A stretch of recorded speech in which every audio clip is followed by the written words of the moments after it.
علم الانسان ما لم يعلم.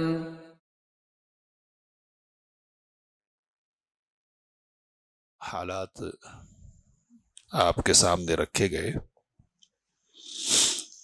اب میاں صاحب کے بعض شاگردوں کا تذکرہ انشاءاللہ ہمارے سامنے آئے گا. اس سے پہلے کی ایک مجلس میں علامہ رشید رضا مصری رحمہ اللہ کا یہ قول ہمارے سامنے آیا تھا کہ لولا عنایت اخواننا علماء الہند فی هذا العصر لقضی علیہا بالزوال من امصار الشرق، کہ اگر اس زمانے میں ہمارے ہندوستانی علماء کی توجہ حدیث پر نہ ہوتی تو مشرقی ملکوں میں اس کا زوال ہو گیا تھا، یعنی خاتمہ ہو گیا تھا. کہتے کہ فقد ضعفت فی مصر والشام والعراق والحجاز منذ القرن العاشر للہجرہ. مصر، شام، عراق اور حجاز میں یہ یعنی سنت کا معاملہ کمزور پڑ گیا تھا 10ویں صدی ہجری سے ہی، 20ویں صدی ہجری سے ہی، یہاں تک کہ 14ویں صدی ہجری کے آغاز میں بالکل یہ کمزوری انتہا کو پہنچ گئی تھی. تو علماء اہل حدیث کی محنت اور کد و کاوش رہی کہ پھر اس کو نئی زندگی ملی. علماء اہل حدیث کے ساتھ ساتھ دوسروں نے بھی خدمت کی ہے، لیکن بہرحال ان کے صدقے اور طفیل میں ہے. وہ صدقے اور طفیل میں کہنے کا مطلب یہ ہے کہ ان کی توجہ سے ان کی بھی توجہ ہوئی ہے. تو یہ بات دیوبندی علماء میں سے کئی لوگوں نے کہی اور اس کا اعتراف کیا ہے. مولانا مناظر احسن گیلانی یہاں جامعہ عثمانیہ کے پروفیسر ہوتے تھے، مشہور علماء میں سے ہیں دیوبند کے. تو انہوں نے لکھا ہے کہ اس کو تسلیم کرنا چاہیے، ماننا چاہیے کہ اپنے دین کے اساسی سرچشموں، بنیادی سرچشموں یعنی قرآن و حدیث کی طرف توجہ ہندوستان کے حنفی مسلمانوں کی جو پلٹی، اس میں اہل حدیث اور غیر مقلدین کی اس تحریک کو بھی دخل ہے. کہہ رہے بات تو واضح ہے، کہہ رہے کہ عمومیت غیر مقلد تو نہ ہوئی لیکن تقلید جامد اور قرآن اعتماد کا طلسم ضرور ٹوٹا. تو یہ اعتراف ہے کھلے لفظوں میں کہ تقلید کی کڑیاں کمزور پڑ گئی ہندوستانی علماء اہل حدیث کی کوششوں کی وجہ سے، اور قرآن و حدیث کی طرف توجہ ان کی محنتوں کی وجہ سے ہوئی ہے. اسی طرح ایک اور عالم ہے مولانا سید رشید احمد پاکستان کے، تو انہوں نے ایک موقع پر لکھا کہ آخری زمانے میں حدیث کی تدریس و اشاعت سے ہندوستان میں اہل حدیث کا ایک فرقہ پیدا ہو گیا تھا. ہو گیا. اب کہانی تم سنتے آ رہا نا شاہ ولی اللہ سے، تو اس کو ذہن میں رکھتے ہوئے سمجھیے. جو ائمہ کی تقلید کی مخالفت کرتا تھا، اس کی وجہ سے حنفی علماء میں بھی کتب حدیث کے مطالعہ کا شوق پیدا ہوا. کلم کلہ ہے یہ اعتراف. اور وہ فقہی مسائل کو احادیث کی روشنی میں ثابت کرنے پر متوجہ ہوئے. پہلے کیا تھا؟ تو پہلے یہ تھا کہ فقہ کی جو کتابیں مشہور اور معروف تھی، قدوری ہے، مختصر القدوری، ہدایہ ہے، اوپر اور جو بڑی کتابیں ان کے پڑھنے پڑھانے پر اکتفا کیا جاتا تھا، حدیث پر توجہ بھی نہیں دی جاتی تھی، اور دلائل کے لیے حدیث کی کتابوں کی طرف متوجہ ہونے کی ضرورت محسوس نہیں. اب ادھر سے جب ماحول بنا کے نہیں ہے، دلیل چاہیے، پھر دلیلوں کی طرف توجہ ہوئی ہے. تو یہ کہہ رہے ہیں اس طرح اس فرقے کا وجود، یعنی فرقہ اہل حدیث کا وجود علم حدیث کی ترقی کا باعث بنا. یہ کھلا اعتراف ہے کہ کون لوگ ہیں اس کے پیچھے؟ اہل حدیث. اہل حدیث کا مطلب علماء اہل حدیث. تو علماء اہل حدیث کہ جن کے ذریعے سے حدیث کی خدمت ہوئی نمایاں انداز میں کئی ہیں. انشاءاللہ سبوں کا ذکر مختصر طور پر ہمارے سامنے آئے گا. تو ان علماء میں سے ایک نام ہے مولانا شمس الحق عظیم آبادی کا. اس سے پہلے ذکر کیا تھا میں نے مولانا شمس الحق عظیم آبادی. یہ بات ہم سب کو معلوم ہے کہ حدیث کی 6 کتابیں بہت مشہور ہیں. ان کو ہمارے یہاں عام زبان میں کیا کہتے ہیں؟ صحاح ستہ کہتے ہیں. ویسے کتب ستہ ہے یعنی 6 کتابیں کتب ستہ. تو اکثر روایتیں ان کی صحیح ہیں, تو اس بنیاد پر اکثر کا اعتبار کرتے ہوئے ان کو صحاح کہہ سکتے ہیں یعنی صحاح ستہ. تو ان 6 کتابوں میں ایک کتاب ہے سنن ابی داود, مشہور کتاب ہے. تو سنن ابی داود کی ایک شرح ہے عربی میں عون المعبود کے نام سے. عون المعبود کے نام سے یہ زیادہ مشہور ہے. ایک اور مختصر شرح غایت المقصود کے نام سے. تو اب کوئی اگر سنن ابی داود پڑھنا چاہتا ہے یا پڑھانا چاہتا ہے تو پڑھنے پڑھانے سے کے لیے اس کتاب کی طرف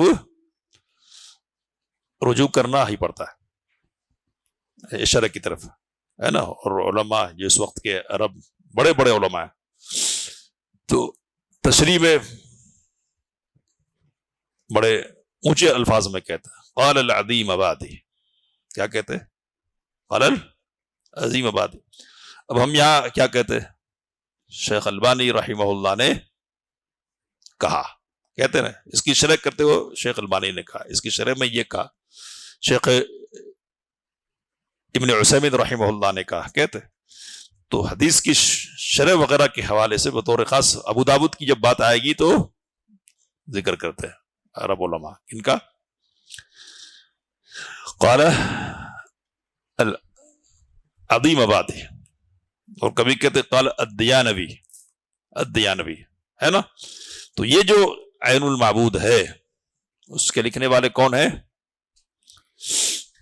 مولانا شمس الحق عظیم آبادی, سید نذیر حسین محدث دہلوی کے شاگردوں میں سے ایک خاص شاگرد ہے نا, خاص شاگرد. تو اب تھوڑا سا تعارف ہوا. اب زیادہ ڈیٹیل میں اگر جائیں گے تو بہت لمبا چلے گا پھر ہمارا سفر ہے نا. تو اس لیے اختصار کے ساتھ بات کریں گے تاکہ کم وقت میں زیادہ علماء کا تعارف ہو جائے. تو اب یہ جو عظیم آبادی ہے کون ہے یہ؟ تو عظیم آباد کا نام تو سنا ہوگا. کیا ہے؟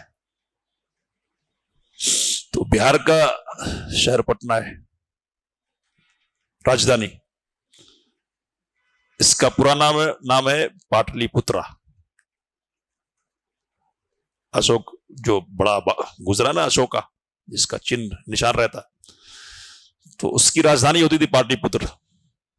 تو ہندو حکمرانوں کے دور میں بہار کا نام پٹنہ کا نام پاٹلی پترا تھا. پھر عالمگیر اورنگزیب نے اپنے دور حکومت میں یہاں کا گورنر اپنے ایک پوترے کو بنایا, اس کا نام تھا عظیم الشان. عظیم الشان. تو عظیم الشان کے نام پر پھر یہ کہنا چاہیے کہ مسلم دور حکومت میں اس کا نام کیا پڑ گیا؟ عظیم آباد پڑ گیا. اور انگریزوں کے دور میں پھر یہ عظیم آباد پردے خفا میں چلا گیا, پٹنہ کو شہرت ملی اور یہ نام مشہور ہوا. تو اس طرح سے 3 عہد حکومت میں 3 نام اس کے پڑے. تو عظیم آباد مطلب پٹنہ. پٹنہ کا ایک گاؤں ہے دیانوا, ڈیانوا اردو میں ڈیان ڈا سے, عربی میں دال سے بدل جاتا ہے وہ. تو اس گاؤں کی نسبت سے نانیال ہے شمس الحق عظیم آبادی کی, تو گاؤں کی نسبت سے دیانوی کہتے ہیں ان کو, اور عظیم آباد کے اعتبار سے عظیم آبادی کہتے ہیں. ٹھیک ہے. 1857 میں پیدائش ہوئی ہے. اب 1857 تو ہم کو یاد ہونا چاہیے کیا ہے, تو بزرگوں کو خاص طور پہ یاد ہونا چاہیے, سب کو یاد رکھنا چاہیے. حالانکہ 1857 میں کیا ہوا تھا؟ تو غدر کا نام دیا. اب ایک پہلو سے غدر تھا وہ, یعنی ایک منظم انداز کا کام نہیں تھا وہ, غدر ہی ہے وہ. باقاعدہ نہیں ہو پایا، تو اس لیے مسلمانوں کو بہت نقصان پہنچا۔ 1857 بغاوت کا نام دیا گیا تھا، ہے نا، تو 1857 میں پیدا ہوئے، ٹھیک ہے۔ 19 سال تک تقریباً اپنے علاقے میں رہے، گاؤں میں، اور ماموں سے دوسرے لوگوں سے علم حاصل کرتے رہے۔ اس کے بعد 19 سال کی عمر میں سفر کیا تو مراد آباد کے وہاں ایک بشیر الدین قنوجی بڑے عالم تھے، ان سے استفادہ کیا، اور پھر آگے بڑھتے ہوئے میاں سید نذیر حسین دہلوی رحمۃ اللہ علیہ کی خدمت میں پہنچے۔ تو پہلی مرتبہ تقریباً 1 سال رہے، واپس آ گئے، پھر دوسری مرتبہ گئے اور تقریباً 1.5 سوا سال رہے، اور سند وغیرہ حاصل کر کے پھر واپس آئے۔ تو اس طرح سے میاں سید نذیر حسین دہلوی رحمۃ اللہ علیہ سے ان کی شاگردی کی مدت تقریباً 2.5 سال ہے، یعنی 2.5 سال انہوں نے استفادہ کیا ہے۔ 2.5 سال استفادہ کے، تو استفادے کی شکل کیا ہوتی تھی؟ تو جو کتابیں پڑھائی جاتی تھی وہ پڑھتے ہی تھے، فقہ کی، تفسیر کی، حدیث کی وغیرہ، ساتھ میں اپنی صلاحیت کی وجہ سے فتویٰ نویسی بھی کرتے تھے۔ یعنی میاں نذیر حسین دہلوی رحمۃ اللہ علیہ کے پاس ملک بھر سے آتے تھے، استفتاء فتوے پوچھے جاتے تھے، تو اپنے شاگردوں کے حوالے کر دیتے تھے، خاص شاگردوں کے، کہ تم جواب لکھنا ہے، تم کو یہ لکھ کے لانا۔ تو کئی شاگرد تھے ویسے، تو ان میں سے ایک نام کیا ہے، یہ بھی لکھتے تھے۔ اب لکھنے کے بعد پھر کیا ہوتا تھا؟ استاذ کا دستخط ہوتا تھا۔ تو اس طرح سے یہ پریکٹس ہوئی، اور سبق سن رہے تو سبق پڑھنے کا سلیقہ بھی تو معلوم ہوگا نا۔ تو اس طرح سے استفادہ کرنے کے بعد پھر واپس آئے اور یہاں پڑھنے پڑھانے میں لگ گئے۔ تو 23 سال کی عمر تھی جب انہوں نے باقاعدہ تدریس کا کام شروع کیا، یعنی پڑھانے کا۔ تدریس کے کام کرنے کے ساتھ ساتھ اور کیا کام کیا انہوں نے؟ تو اب مختصر طور پر کہ عام لوگوں میں بات و نصیحت کی مجلسیں لگتی تھی، اس کا فائدہ ہوتا تھا، اسی طرح کتابیں بھی لکھتے رہے، تو ان کا ذکر مختصر طور پر آئے گا۔ فتویٰ بھی لکھتے رہے، تو فتاوی کی اب ایک پوری کتاب ہے، جو اب یہاں تو ہمارے یہاں ہندوستان میں کام بالکل نہیں ہو پا رہا اس حوالے سے، یعنی قدیم علماء کے حوالے سے، لیکن پاکستان میں بعض حضرات ہیں جو اس پر محنت کر رہے ہیں، اور مولانا شمس الحق عظیم آبادی، مولانا نواب صدیق حسن خان قنوجی بھوپالی رحمۃ اللہ علیہ، اسی طرح علامہ محدث عبد الرحمن مبارک پوری رحمہ اللہ علیہ، عبداللہ غازی پوری رحمۃ اللہ علیہ۔ تو یہ جو بڑے علماء ہیں نا، ان کی جو فتاوے ہیں اور مقالات وغیرہ سب کو جمع کر کے کتابی شکل میں انہوں نے شائع کیا ہے۔ اب ان کی شائع کردہ چیزوں کو یہاں کاپی کر رہے ہیں، تو بہرحال ان کے بھی فتاوے کو شائع کیا، تو فتاوی بھی لکھتے تھے، وہ کتابی شکل میں ہے۔ کتابیں جمع کرنے کا شوق بہت تھا، تو پوری دنیا سے کتابیں جمع کی اپنے طور پر۔ اب اس وقت کتنی سہولتیں تھے ہم سمجھ سکتے ہیں، آج سہولت کے دور میں بھی کتابیں جمع کرنا آسان نہیں ہے، لیکن اس دور میں جب کہ کشتیاں چلتی تھی، ہے نا، بحری جہاز چلتے تھے، انہی کی بنیاد پر سارا ہوتا تھا، تو یہ کام کیا انہوں نے۔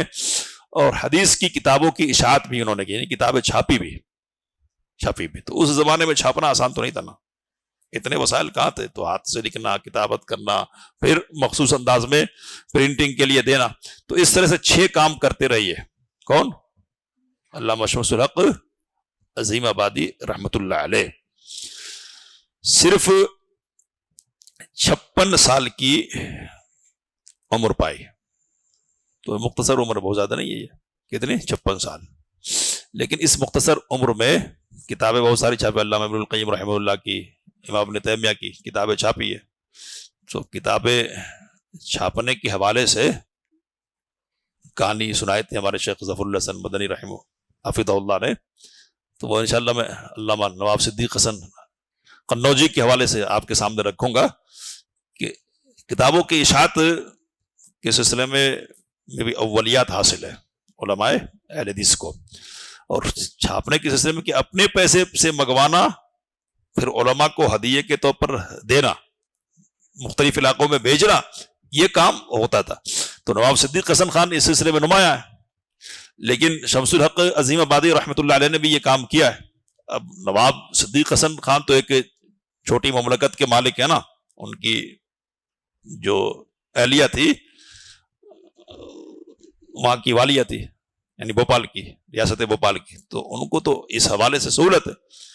شمس الحق عظیم آبادی رحمہ اللہ کے آباء و اجداد بھی مالدار لوگ تھے، کوٹھیا حویلیہ اور رئیس علاقے کے اس طرح کے لوگ تھے، تو ان کو بھی سہولت تھی، تو انہوں نے اپنی سہولتوں سے فائدہ پہنچایا لوگوں کو، تو پڑھاتے تھے جن کو، ان کا استقبال کرتے تھے، ان کے کھانے پینے کا سارا انتظام کرتے تھے، یہ سارا ہوتا تھا اپنی طرف سے کرتے تھے۔ تو یہ پڑھنے پڑھانے کا کام بھی کرتے رہے، اور پھر جو دعوتی اور تنظیمی معاملات ہیں ان میں بھی شرکت رہے۔ مدرسہ احمدیہ آرا سب سے پرانا مدرسہ ایک طرح سے جماعت کا ہے نا، تو اس کے مسلسل خادموں میں رہے، اور کوئی نہ کوئی عہدہ ان کے ذمے رہا ہے، انشاءاللہ اس مدرسے کا ذکر آئے گا۔ اسی طرح اس زمانے میں جو کتابیں بھی لکھی گئی حدیث کے خلاف کسی بھی مسئلے میں، تو یا تو خود جواب لکھا مولانا شمس الحق عظیم آبادی نے، یا اپنے شاگردوں سے لکھوایا، شاگردوں سے۔ تو اب وہ کتابیں کیا لکھے؟ ظہیر احسن شوق نیموی ایک پٹنائی کے علاقے کے ایک حنفی عالم گزرے ہیں، بڑے متعصب حنفی تھے، تو اب آثار السنن کے نام سے ایک کتاب لکھی انہوں نے، جیسے مشکات ہے نا، تو ساری حدیث ہے۔ اب حنفی جو دلائل ہیں حنفی حدیث میں، ان کو جمع کیا آثار السنن کے نام سے۔ اور پھر عمر کریم پٹنوی ہے جس نے امام بخاری رحمہ اللہ پر اعتراض کیا وغیرہ۔ تو مولانا صاحب بنارسی ہیں، ابو القاسم صاحب بنارسی شاگرد ہیں مولانا شمس حق کے، ان کے ذریعے سے جواب لکھوایا۔ ایک اور شاگرد ابو المکارم مووی، ان سے جواب لکھوایا۔ اسی طرح مولانا شبلی نعمانی مشہور نام ہے، تو سیرت النعمان لکھی انہوں نے، سیرت النعمان امام ابو حنیفہ رحمہ اللہ کی سیرت پر، تو اس میں بڑا مبالغہ سے کام لیا اور کچھ اعتراضات بھی کیے امام بخاری پر، تو اس کا بھی جواب لکھوایا۔ بلکہ عبدالسلام مبارک پوری بڑے عالم گزرے ہیں، عبید اللہ مبارک پوری رحمہ اللہ کے والد صاحب، تو سیرت البخاری میں کتاب لکھی ہے انہوں نے، لکھی اس دور میں، اس کو عربی میں کیا، بعد میں ایک ہمارے عبدالعظیم بستوی رحمۃ اللہ علیہ انتقال ہو گیا، تو کہتے کہ عربی ہو یا اردو، امام بخاری رحمہ اللہ کے حوالے سے ویسی کوئی کتاب ہے ہی نہیں اس دور میں، میری سہولت نہیں ہے، اس کے باوجود تو اس کے لکھوانے میں مولانا شمس الحق عظیم آبادی رحمہ اللہ کی کردار تھا۔ وہ مکمل نہیں ہوئی، اس سے پہلے وفات ہو گئی، اور کیسے وفات ہوئی ہے؟ تو تعاون کے ذریعے سے، تعاون کی بیماری پہلی 6-7 دن بیمار رہے اور اس دنیا سے رخصت ہو گئے۔ تو اب یہ بہت ساری کوششیں ہیں، اب کتابیں جو لکھی ہے نا وہ بہت ساری ہیں، تو ان میں سے ایک کا ذکر کیا میں نے، عون المعبود سب سے مشہور ہے، سنن ابی داؤد کی شرح ہے نا۔ اسی طرح غایت المقصود، یہ بھی سنن ابی داؤد کی شرح، عربی میں سمجھ رہے نا۔ اس کے بعد سنن دارقطنی ہے، حدیث کی کتاب ہے یہ بھی، تو اس کی بھی شرح لکھی ہے۔ امام بخاری رحمہ اللہ نے بعض الناس کا لفظ استعمال کیا بخاری میں، کہ بعض لوگوں نے یہ کہا ہے، تو بعض لوگوں سے مراد امام ابو حنیفہ ہوتے تھے، تو کچھ لوگوں نے یہ کوشش کی کہ نہیں اس کو غلط ثابت کیا جائے، تو اس پر لکھا کتاب کہ نہیں مراد تو وہی ہے۔ اسی طرح فجر کی 2 رکعتیں پڑھتے ہیں، چھوٹ جائے تو کیا کرنا ہے؟ پہلے کیا کرنا ہے؟ بعد میں پڑھ سکتے ہیں نا، تو یہ مسئلہ بھی اختلافی تھا، تو اس پر کتاب لکھی اعلام اہل العصر باحکام رکعتي الفجر، یعنی اہل زمانوں کو خبردار کرنا کس بات سے؟ فجر کی 2 رکعتوں کے احکام سے، عربی نام رکھا ہے، لیکن کتاب کیا ہے اصل میں؟ اردو میں۔ تو اسی طرح اور بھی بہت ساری کتابیں، اب کتابیں جمع کی، کتابیں لکھی، لیکن بعد میں حالات ایسے ہوئے کہ کتابوں کی حفاظت کا سامان نہیں ہو پایا، لیکن پھر بھی اللہ کی مہربانی یہ ہوئی کہ ان کی کتابوں کا اچھا خاصا ذخیرہ پٹنہ کی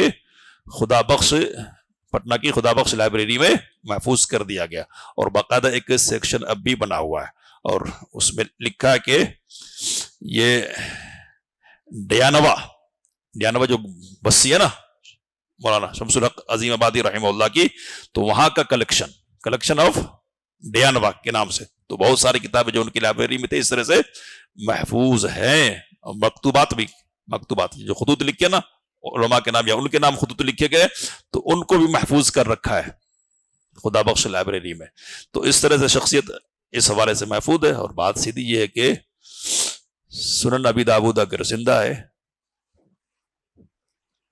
تو مولانا امام ابو داؤد زندہ رہیں گے، اور اس کے ساتھ ساتھ جو دیگر خدمتگار ہوں گے نا وہ بھی زندہ رہیں گے، تو مولانا شمس الحق عظیم آبادی بھی زندہ ہے۔ اور ایک بات یاد رکھیے کہ لوگ آئے بڑے نام کر کے گئے، لیکن زندگی تو حدیث والوں کو ملی ہے۔ کتنے بڑے بڑے نام گزرے ہیں، لیکن امام بخاری کو سب جانتے، دوسرے میدان کے لوگ بڑے بڑے گزرے ہیں نا، کتنے لوگ جانتے ہیں ان کو؟ تو یہ کس کی برکت ہے؟ یہ خدمت حدیث کی برکت ہے۔ اور کیوں؟ تو نضر اللہ امرأ سمع مقالتی فوعاها فاداها كما سمع، نبی صلی اللہ علیہ وسلم نے دعا دی تھی نا، اللہ اس شخص کو تر و تازہ رکھے کہ جس نے میری حدیث سنی، اس کو یاد کیا اور جیسے سنا اس کو آگے پہنچایا۔ تو وہ تو نبی صلی اللہ علیہ وسلم کی دعا ہے نا، وہ دعا تو لگے گی، زندہ جاوید کر دیتا اللہ تعالیٰ، تو رہیں گے زندہ جاوید انشاءاللہ، اور باتیں ہوتی رہیں گی۔ اللہ سے دعا کہ جو باتیں آئی ہیں ان سے استفادے کی توفیق عطا فرمائے، آمین وآخر دعوانا الحمدللہ رب العالمین۔ علم الإنسان ما لم يعلم